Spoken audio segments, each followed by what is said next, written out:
Vamos a iniciar esta reunión con respecto al tema de regulación de la temperatura corporal, síndrome febril y su fisiopatología.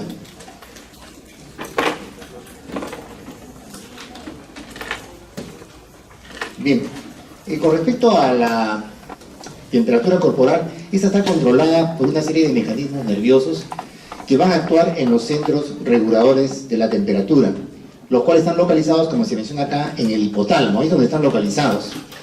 Y en este hipotálamo vamos a reconocer dos áreas, dos zonas. En el hipotálamo anterior está el área preóptica, que está conformada por los núcleos preóptico e hipotalámico anterior. Acá existen una serie de neuronas que en su mayoría son sensibles al calor y en menor número sensibles al frío, y actúan como sensores térmicos de estas neuronas, de tal manera que cuando se incrementa la temperatura en el área preóptica, inmediatamente el organismo, como respuesta a esta acción, va a generar pérdida de calor, ¿no? A través de la vasodilatación, sudoración. Por eso a esta área se le conoce como la área de la termólisis, ¿no? Porque hay pérdida de calor por el predominio de las neuronas sensibles al calor. Y la segunda zona es ubicada en el hipotálamo posterior, ¿no? A nivel de los cuerpos mamilares y del núcleo dorsomediano. Acá estos se van a encargar de ¿qué? De mantener, o sea, conservar el calor y producir calor. Por eso es que esta zona se le conoce como la zona de la termogénesis, a través de centros simpáticos ubicados en este hipotálamo posterior. De esta manera se va a regular la temperatura en el sistema nervioso central. Pero ustedes recordarán también en fisiología que a nivel de la piel existen los receptores térmicos, ¿no? Que son los corpúsculos de Ruffini para el calor y los corpúsculos de Krauss para el frío. ¿Y qué predomina? Predominan los receptores para el frío. Por eso es que la piel es más sensible al frío que al calor. E igualmente, en los tejidos profundos, sobre todo a nivel de la médula espinal, de las grandes venas, a nivel de las vísceras abdominales, existen receptores que en su mayoría son receptores sensibles al frío.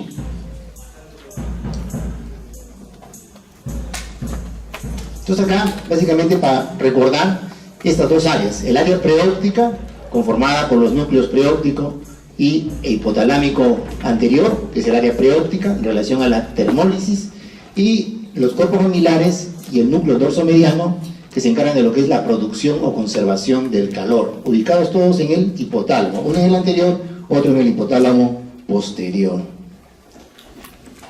Ahora, ¿cuáles son los mecanismos por los cuales se pierde calor, ¿no? O sea, los mecanismos efectores por los cuales la temperatura va a disminuir en el cuerpo? Uno de ellos es la vasodilatación cutánea. ¿Y cómo se genera la vasodilatación cutánea? Inhibiendo la acción del sistema simpático. Están ubicados estos centros simpáticos en el hipotálamo posterior. Entonces, así es como se genera la vasodilatación. La sudoración es también por activación simpática colinérgica. Y otro mecanismo es reduciendo la producción del calor por el hipotálamo posterior. Son los tres mecanismos por los cuales se disminuye la temperatura corporal. Ahora, ¿cómo se produce, cómo se genera calor? A través de la vasoconstricción. No lo trae la vasodilatación, que es vasoconstricción por activación de estos centros simpáticos del hipotálamo posterior. Igualmente, por acción simpática, hay una contracción de los músculos erectores del pelo, hay piloerección. Estos dos primeros mecanismos sobre todo se encargan de lo que es conservación del calor.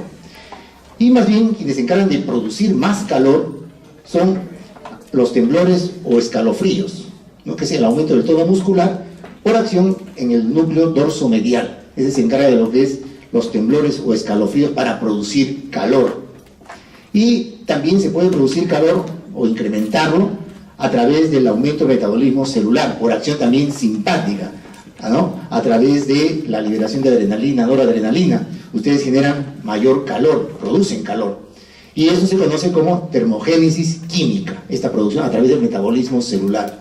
E igualmente pueden ustedes incrementar el metabolismo celular a través de la hormona tiroidea, que aumenta el metabolismo celular, por tanto también se encarga de lo que es la termogénesis química.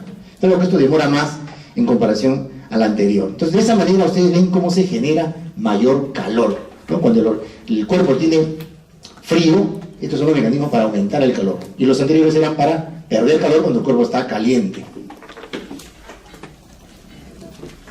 Acá básicamente es recordar lo mismo que acabamos de precisar en antes, en cuanto a mecanismos que reducen el calor y mecanismos que se encargan de mantener y producir calor.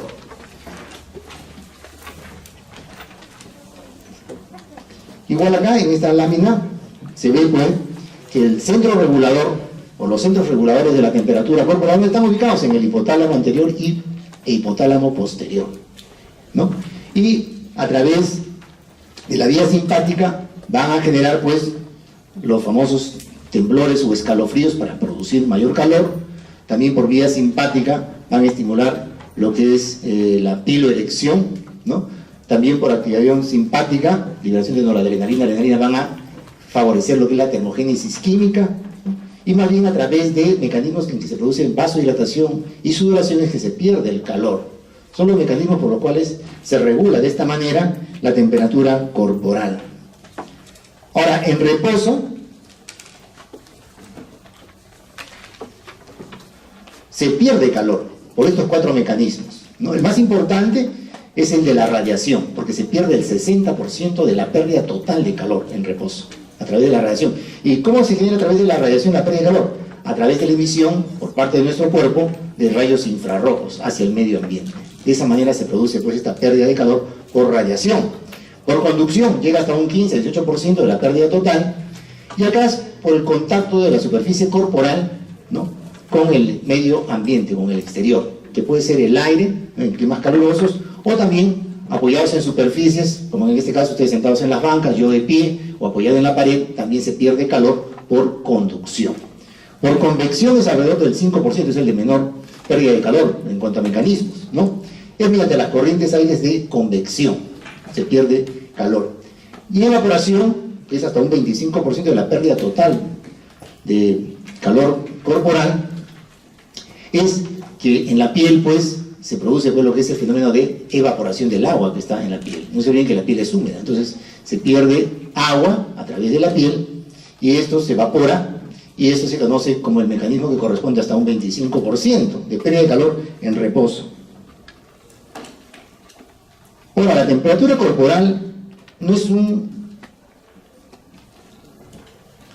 fenómeno estático. La temperatura corporal va variando por muchos factores.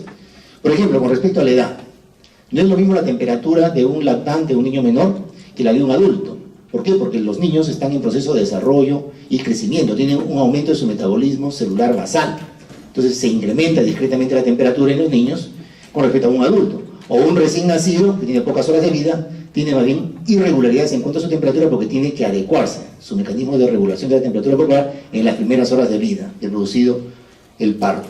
En cuanto al sexo, esto se refiere básicamente a la mujer en edad reproductiva, porque ustedes recordarán que en la segunda fase del ciclo menstrual, ¿no?, en la segunda fase hay un incremento leve de la temperatura corporal, que es alrededor de 0.3 a 0.5 grados centígrados respecto a la temperatura habitual o basal de la mujer. Entonces eso también es importante recordarlo. Igualmente la actividad física, el deporte, el ejercicio aumenta discretamente la temperatura corporal. Hay un ritmo circadiano también de la temperatura corporal en relación a las horas del día, ¿no? Se dice que el mínimo valor de la temperatura corporal es en la madrugada, alrededor de las 2 o 4 de la mañana, en ese lapso de tiempo, en las 2 a 4 horas de la madrugada, y es mayor alrededor de las 4 de la tarde hasta las 8 de la noche. Tiene un ritmo circadiano la temperatura. El estrés, las emociones intensas también aumentan discretamente la temperatura. La temperatura del ambiente, si estamos en época de calor, como ya se viene el verano, aumenta nuestra temperatura corporal. El uso de ropa abrigadora también nos va a incrementar la temperatura. Y también depende de dónde se tome la temperatura. No es lo mismo una temperatura axilar que una temperatura óptica o rectal, donde es mayor el valor normal de la temperatura, ¿no? ¿Y cuánto es el valor normal de la temperatura? Para tenerlo presente, entre 36 y 37 grados centígrados más o menos 0.5. Ese es el valor normal, ¿no? Por ejemplo, una temperatura rectal normal es menor de 38. 37.7, 37.8 es normal, a nivel rectal, a nivel óptico. Pero a nivel axilar, una temperatura normal es menor de 37.4, ¿no? Es decir, si yo tengo 37.5 ya axilar, ya no está en un valor normal. ¿no? Hay un término que se emplea cuando no llega todavía a 38 la temperatura, es subfebril, le dicen a los pacientes, ¿no? O febrícula, tienen esa terminología también cuando no llegan al valor de 38 más, porque vamos a ver más adelante que el valor de temperatura, cuando hablamos de fiebre, es de 38 a 41 grados centígrados. Ese es el valor cuando vamos a hablar de fiebre. Pero todos estos factores modifican el valor normal de la temperatura, en ese rango que puede variar. ¿Por qué es importante presentarles el famoso punto de ajuste de temperatura hipotalámica o corporal, ¿no? El set point, que le llaman los americanos? Porque ese valor, que es 37.1 grados centígrados, ¿no?, es el valor crítico o crucial de la temperatura central hipotalámica, que cuando está por encima de este valor, el organismo, ¿qué va a hacer? Perder calor. Trata de perder calor antes de producir calor. Y cuando está por debajo, también lo que trata es de ganar calor, producir calor antes que perderlo. Porque lo que trata el organismo siempre es de mantener su punto de ajuste de temperatura central en este valor, en 37.1. Eso es lo que trata de mantener el organismo. ¿Y esto por qué se los presento? Porque en base a esta modificación del punto de ajuste de temperatura hipotalámica o central, es que se genera el cuadro o proceso de la fiebre. Pues es importante recordar a qué se refiere el famoso punto de ajuste. La fiebre lo pueden definir de diferentes maneras, ¿no? Su sinonimia es pirexia, sinonimia de fiebre, ¿no? Una definición completa y desde el punto de vista fisiopatológico importante para nosotros, ¿no?, ahora que estamos llevando este curso, es la que está publicada en el diccionario médico de Stedman. ¿Qué nos dice? Que la fiebre es una respuesta fisiológica compleja frente a una enfermedad, y en la cual participan una serie de citoquinas pirógenas, que vamos a ver más adelante por qué se dice pirógenas, y donde la característica principal de la fiebre es el aumento de la temperatura central. El aumento de la temperatura central. Hay otras maneras también de definir la fiebre, donde la característica fundamental es la elevación de la temperatura, ¿no?, como por ejemplo los americanos, la Asociación Americana de Medicina nos dice que fiebre cuando es mayor de 37.6 la temperatura, o la Academia Americana de Pediatría, hablamos de fiebre en niños cuando es 38 o más la temperatura, ¿no? Y hablamos de fiebre. O también esta definición que da este otro investigador, Boron Bouleper, que dice la elevación regulada, porque van ustedes a ver que la fiebre es un proceso que es regulado por el sistema nervioso central, por el hipotálamo. Por eso dice, es la elevación regulada de la temperatura central debido a efectos asociados, ya sea a una enfermedad o a una infección, ¿no? Un incremento, pero regulado, controlado por el sistema nervioso central. Entonces, el valor que les mencioné antes, para decir que el paciente está con fiebre, es que esté la temperatura corporal entre 38 y 41 grados centígrados. Ese es el rango para decir que estamos a un caso de fiebre en el paciente. Ahora, ¿cómo se inicia este proceso de la fiebre, ¿no? ¿A partir de qué?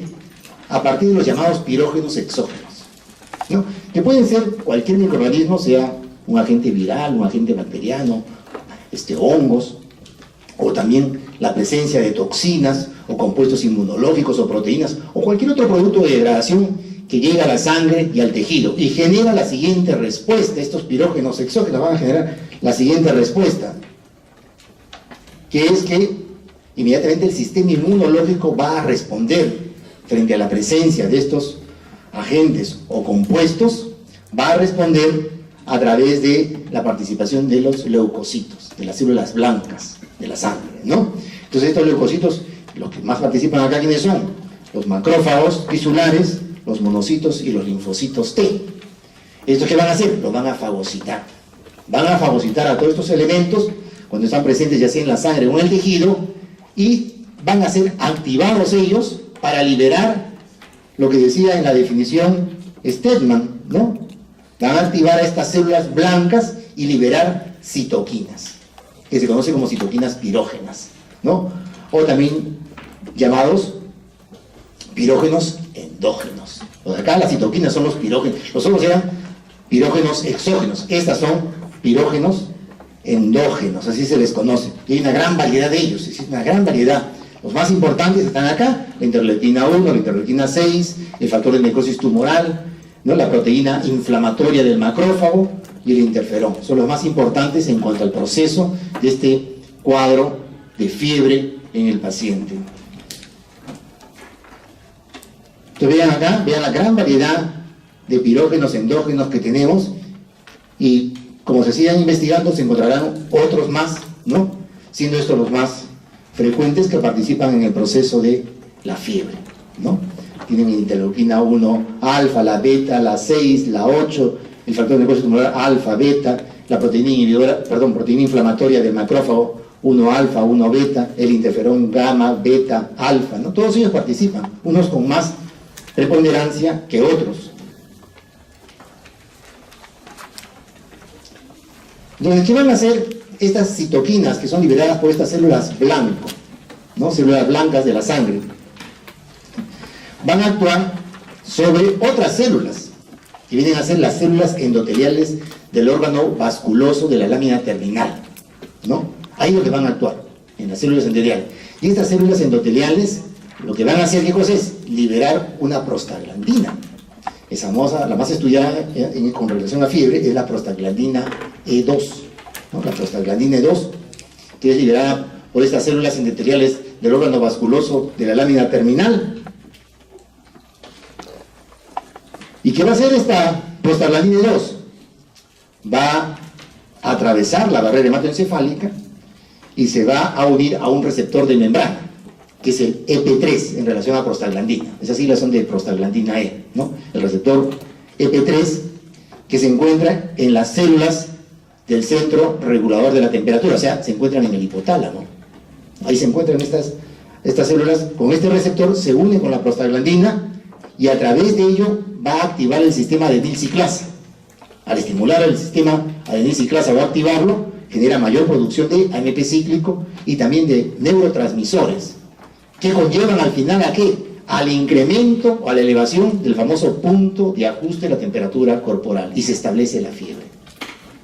Es así como se produce la fiebre, ¿no? Con toda esta secuencia que hemos mencionado para modificar este punto de ajuste de la temperatura corporal central a nivel del hipotálamo, que es el que regula, pues, si está por encima o está por debajo, los mecanismos para perder o ganar calor. Ese es el resultado final, la elevación de este punto de ajuste de la temperatura hipotalámica o central.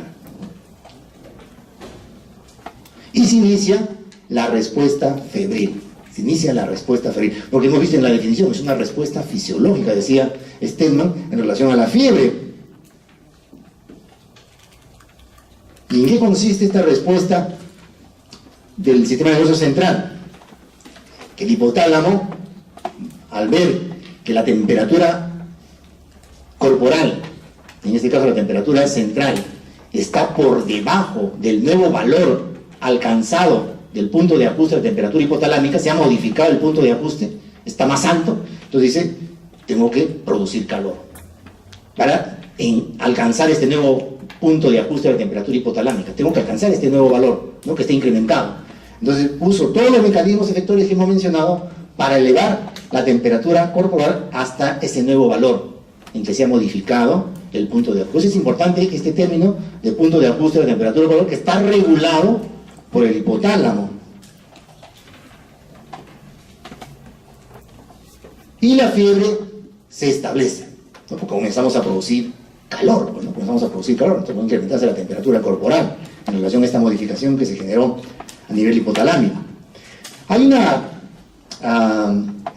endotoxina, ustedes recordarán en cuanto a sepsis, el hipopolisacárido, que es un potente pirógeno, dice, que no necesita hacer todo el recorrido que hemos visto de pirógeno exógeno, las células blancas sanguíneas que son estimuladas, producen citoquina, no. Acá este hipopolisacárido puede activar o estimular, como dice, directamente ya las células endoteliales del hipotálamo, directamente lo puede hacer. Es muy potente este polisacárido, o lípido A, como algunos le llaman, es una endotoxina. De la bacteria gram negativas que vimos cuando hablábamos de sepsis en los seminarios. Acá también está lo que hemos mencionado, resumido, ¿no?, cómo se genera el cuadro febril, los pirógenos exógenos, la participación de estos monocitos, neutrófilos, linfocitos, células gliales, todas las que participan en lo que es esta respuesta inmunológica, van a liberar estas citoquinas, o citocinas, como también les llaman, y van a participar estimulando a las células endoteliales del órgano vasculoso de la lámina terminal, produciendo prostaglandina 2. Esta se une a un receptor a nivel hipotalámico y modifica el centro de esta temperatura, de llamado punto de ajuste de la temperatura hipotalámica, o también como se conoce termostato, le dicen, ¿no? El termostato que controla la temperatura global va a estar elevado, ¿no? Entonces genera toda la respuesta para producir más calor y da el cuadro de fiebre. Igual acá, vean, lo que trato es de precisar cómo se genera pues la fiebre. La idea es esta, que ustedes tienen el concepto, cuál es el mecanismo por el cual estos pirógenos exógenos dan lugar a que el organismo responda incrementando la temperatura corporal como consecuencia de la modificación que hubo del punto de ajuste de la temperatura hipotalámica. Ahora, la fiebre no solamente consiste en aumento de la temperatura, nada más. O sea, la fiebre no es solamente en aumento de la temperatura y eso es todo. Si ustedes han tenido un proceso febril, da sintomatología. Nos da sintomatología. Entonces tiene 4 fases que no siempre se cumplen en lo que es el síndrome febril. Por eso se llama de síndromes, porque se acompaña de manifestaciones clínicas, no solamente es elevación de la temperatura. La primera fase, ¿no?, al inicio, lo que se conoce como la fase prodrómica, da manifestaciones muy inespecíficas, ¿no? Cefalea, malestar general, hiporexia, mialgia, ¿no?, fatiga leve en el paciente. Luego viene la segunda fase, que es la de frialdad. ¿Por qué? Porque el organismo, al ver que el punto de ajuste se ha elevado, el sistema nervioso central inmediatamente nos informa de que nuestra temperatura está por debajo de ese valor. Por lo tanto, nosotros sentimos frío, nos abrigamos, ¿no?, como este señor que está acá con su frazada, porque siente frío. Ahí se presentan también los famosos escalofríos o temblores, que son ¿para qué? Para producir calor. ¿Se acuerdan? Hay un mecanismo efector para producir calor. La piel de erección, también la famosa piel de gallina, ¿no? Frialdad, sensación de frío y piel pálida. ¿Por qué? Porque se produce vasoconstricción. La vasoconstricción también, que todos los mecanismos son ¿para qué? Para producir calor, porque nuestra temperatura corporal está por debajo de ese valor modificado del set point, ¿no?, del punto de ajuste de la temperatura hipotalámica. Luego viene la tercera fase, que es la fase de rubor, ¿no?, donde ya cesan estos mecanismos de producción de calor, y lo que vemos ya en el paciente, lo que va a tener pues es una temperatura incrementada ya, va a estar el paciente con temperatura alta, caliente y enrojecida, ¿no?, lo que ven acá en la imagen de arriba de este gráfico. Y luego viene la fase de efervescencia, ¿no?, donde se inicia pues la sudoración. Pero no siempre, si ustedes tienen un cuadro febril, no siempre se cumplen las 4 fases. No siempre se cumplen las 4 fases. Puede estar abolida la 4ª fase, no presentarse la sudoración, ¿no?, o de repente la segunda fase, que es de los escalofríos, para la persona pasa desapercibida de repente, ¿no? Entonces, no siempre se cumplen las, eso es lo clásico, las 4 fases del cuadro clínico cuando se establece el síndrome febril, cuando se establece este proceso como considerado como una respuesta fisiológica. Después hay una clasificación de los modelos o tipos de fiebre en relación a qué, a la curva que presenta el paciente, ¿no? Entonces ya hablan de fiebre continua cuando la temperatura está alta, por encima del valor normal, ¿no?, y tiene cambios mínimos menores a 1 grado centígrado, pero nunca llega a ser temperatura normal. Eso se conoce como fiebre continua. Eso lo pueden ver, por ejemplo, a propósito de sepsis. La sepsis da fiebre continua. Una neumonía bacteriana también da fiebre continua, ¿no? Entonces hay diferentes enfermedades que nos dan fiebre continua, donde persiste la temperatura alta.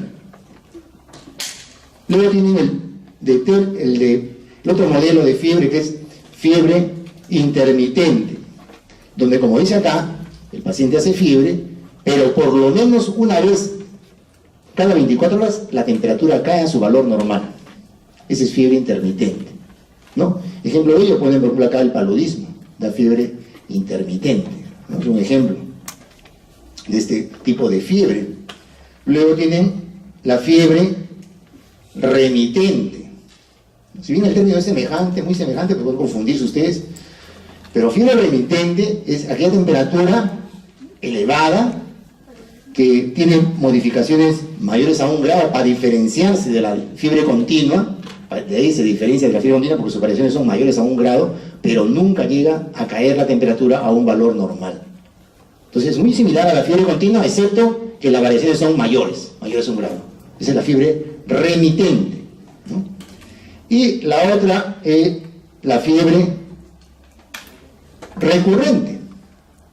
Aquel paciente que tiene fiebre y luego tiene varios días sin fiebre, 1 o más días sin fiebre y vuelve a hacer fiebre, ¿no? Como dice ahí, 1 o más episodios de fiebre que duran varios días con 1 o más días de temperatura normal. Esa es la famosa fiebre. Ejemplo de ello tienen la fiebre malta, la brucelosis, ella da fiebre ondulante, ¿no? Esa es la característica de este patrón que sigue la curva febril. Y acá, para reforzar lo que acabamos de mencionar, ¿no? Fiebre continua, nunca llega al valor normal de la temperatura, y son variaciones pequeñas, menores a 1 grado. Luego dice fiebre intermitente, que más bien, por lo menos una vez en cada 24 horas cae al valor normal de la temperatura.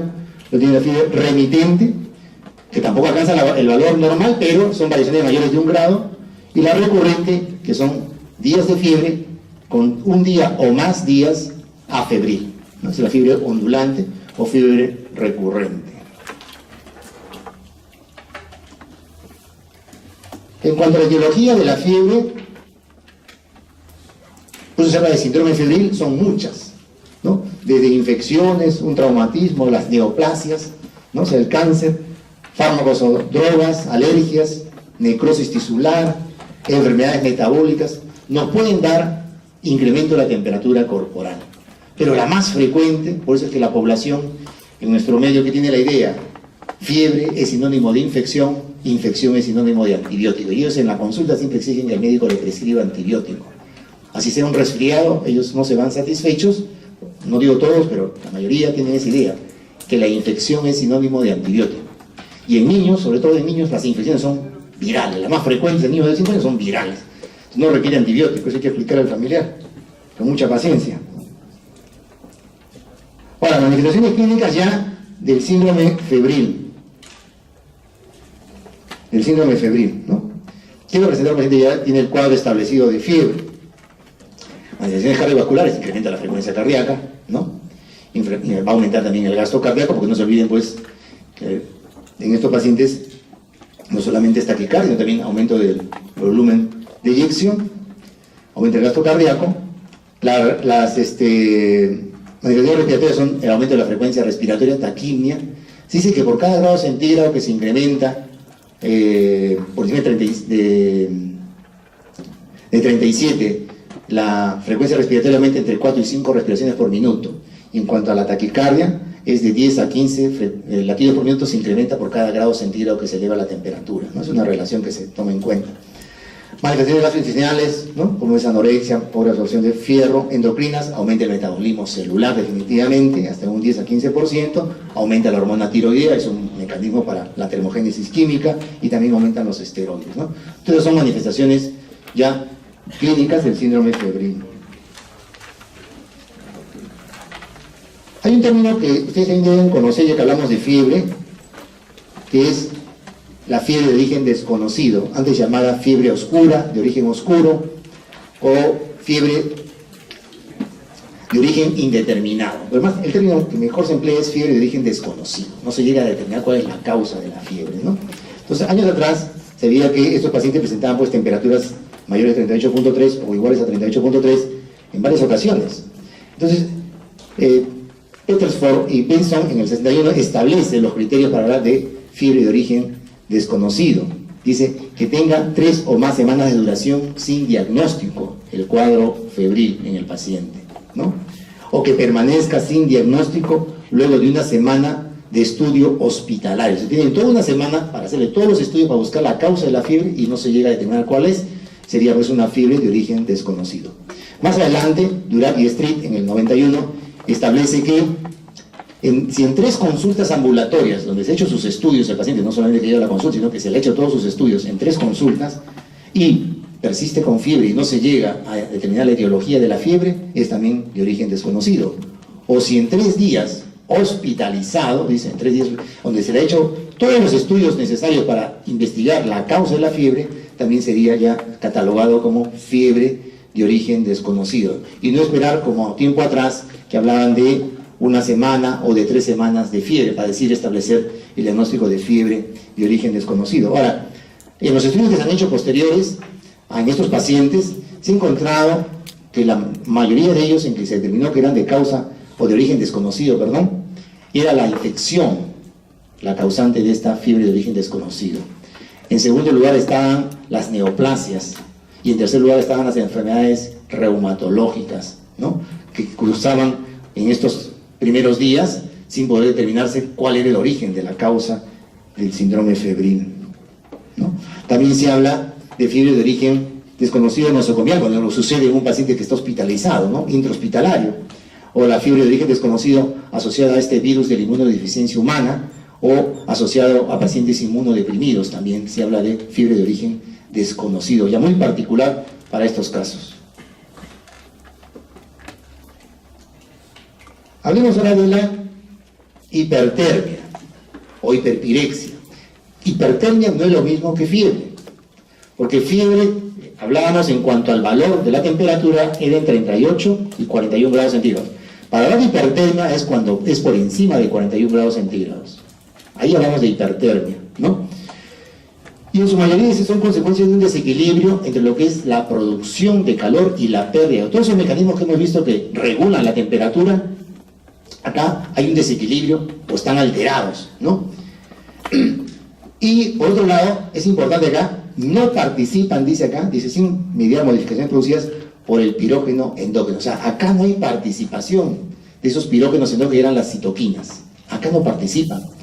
Ni tampoco participa el famoso punto de ajuste de la temperatura en relación al estímulo que era por las citoquinas que modificaban su punto. Por eso es que la hipertermia es un fenómeno en el cual no está controlado, no está regulado la temperatura por el sistema nervioso central. Porque no participan estas citoquinas o pirógenos endógenos en relación a la modificación del punto de ajuste, ¿no? Pueden deberse, por ejemplo, a ambientes con temperatura muy elevada, como dice acá, y donde fallan los mecanismos periféricos de disipar el calor, o sea, de perder el calor, ¿no? En un ambiente caluroso y húmedo, como dicen. Entonces, acá fracasa ya. Por eso es que en una definición, ¿se acuerdan de ciencia? El incremento de temperatura regulado, decía. Ese es fiebre. Acá no está regulado. Acá más bien hay una pérdida del control del sistema nervioso central para regular la temperatura corporal. ¿Y en qué casos hablamos de hipertermia? Tenemos el famoso golpe de calor, ¿no?, o también conocido como insolación, ¿no?, donde la persona que está en un ambiente de un clima muy caluroso y húmedo genera un incremento excesivo de la temperatura, ¿no? Hay un incremento excesivo, puede acompañarse de cefalea, o sea, dolor de cabeza, vómitos, taquicardia, calambres, sudoración profusa, que después no llega a compensar esto y entra en un estado de sequedad la piel, ¿no? Y alteración del estado de conciencia, desde desorientación, letargia, hasta el estado de coma y muerte, porque en estos pacientes con valores tan altos se llega a una lesión del sistema nervioso central, hay edema cerebral, hipertensión endocraniana y lleva a la muerte del paciente, ¿no? ¿Y por qué se habla en dependiente de forma de insolación? Porque la forma más frecuente de golpe de calor es la exposición excesiva al sol, ¿no? Esa es la causa más frecuente de golpe de calor. En cuanto a la hipertermia maligna, es otra patología en la cual está en relación al uso de anestésicos, porque es una enfermedad hereditaria autosómica dominante, como dice acá, que tiene que ver con una alteración del cromosoma 19, ¿no?, donde aumenta la temperatura por encima de 41 grados centígrados, es característico por las contracturas musculares y aumento de la frecuencia cardíaca. Es la hipertermia maligna en relación al empleo de anestésicos. También se generan arritmias, hipertensión arterial, puede haber mioglobinuria, una rhabdomiolisis puede darse en estos pacientes, insuficiencia renal aguda también se puede presentar en estos pacientes con hipertermia maligna. Luego tienen la hipertermia inducida por drogas. ¿no? Como la cocaína, la heroína, que incrementa la temperatura, el LSD, que es un alucinógeno, ¿no? El ácido lisérgico, y las anfetaminas también, son drogas que van a incrementar por encima del valor de 41 grados centígrados la temperatura, difícil manejo. Y por último, en estos cuadros de hipertermia, lo que es el síndrome neuroléptico maligno, y como dice, esto es poco frecuente, por no decir raro, como dice acá, ¿no? Es más raro, es por fármacos neurolépticos como la haloperidol, la fluminacina, la metoclopramida, que pueden generar en el paciente una hipertermia, el valor elevado, excesivo de la temperatura corporal, ¿no? Da rigidez muscular tipo extrapiramidal en estos pacientes. Y el deterioro cognitivo, el estado cognitivo está muy alterado en estos pacientes. Ahora, la pregunta que uno siempre se hace es si la fiebre es beneficiosa o no para la persona, para el paciente. Y ustedes sacarán su conclusión, porque definitivamente en estudios que se han hecho en pacientes con temperatura entre 38 y 39 grados centígrados, en estos valores, dice, aumenta la actividad de los sistemas defensivos de la persona, ¿no? ¿Cómo así? Va a hacer que estos granulocitos incrementen su actividad fagocítica, ¿no? Va a incrementar la activación de ellos y su actividad fagocítica. Igualmente la proliferación de los macrófagos se van a activar, aumenta la producción de interferón antiviral, el pirógeno endógeno estimula la actividad y proliferación linfocitaria, es decir, va a estimularse la proliferación de los linfocitos T y su activación como respuesta inmunológica. Limita también la replicación de microorganismos invasores, eso se refiere sobre todo a las bacterias, ¿no? Y previene la replicación viral. En otras palabras, mejora la respuesta inmunológica. Por eso tampoco no es dable de que el paciente que presente fiebre, inmediatamente tratemos de bajarle la fiebre.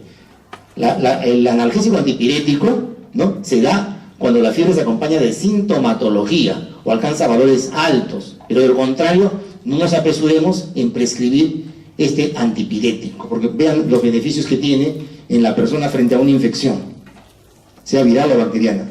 Ahora, ¿será dañino? Es otra pregunta que se hace, ¿no? La fiebre. Bueno, tengan mucho cuidado cuando se trata de niños que tienen ya el antecedente de convulsión asociada a fiebre, la famosa convulsión febril. Entonces tengan cuidado con ellos, porque puede presentarse el episodio convulsivo en adultos con comorbilidad tipo insuficiencia cardíaca o insuficiencia pulmonar, porque vean, el consumo de oxígeno aumenta hasta en un 13% por cada grado de temperatura que se eleva por encima de 37. Pacientes con comorbilidad neurológica, ¿no? Pacientes con alteraciones mentales, ¿no? Demencia o encefalopatía, también tengan mucho cuidado con la fiebre, puede producir daño. O temperaturas pues incontrolables, ¿no? Hablar de una temperatura mayor de 42 grados ya no es fiebre, esa es una hipertermia, ¿no? Y que puede producir daño al sistema nervioso central, como decíamos, coma, edema, hipertensión y muerte, ¿no? O también puede llevar al adelgazamiento y pérdida muscular. Entonces eso sí es peligroso. ¿Tiene algún valor clínico la fiebre? Sí, porque va a objetivar una enfermedad que tiene el paciente.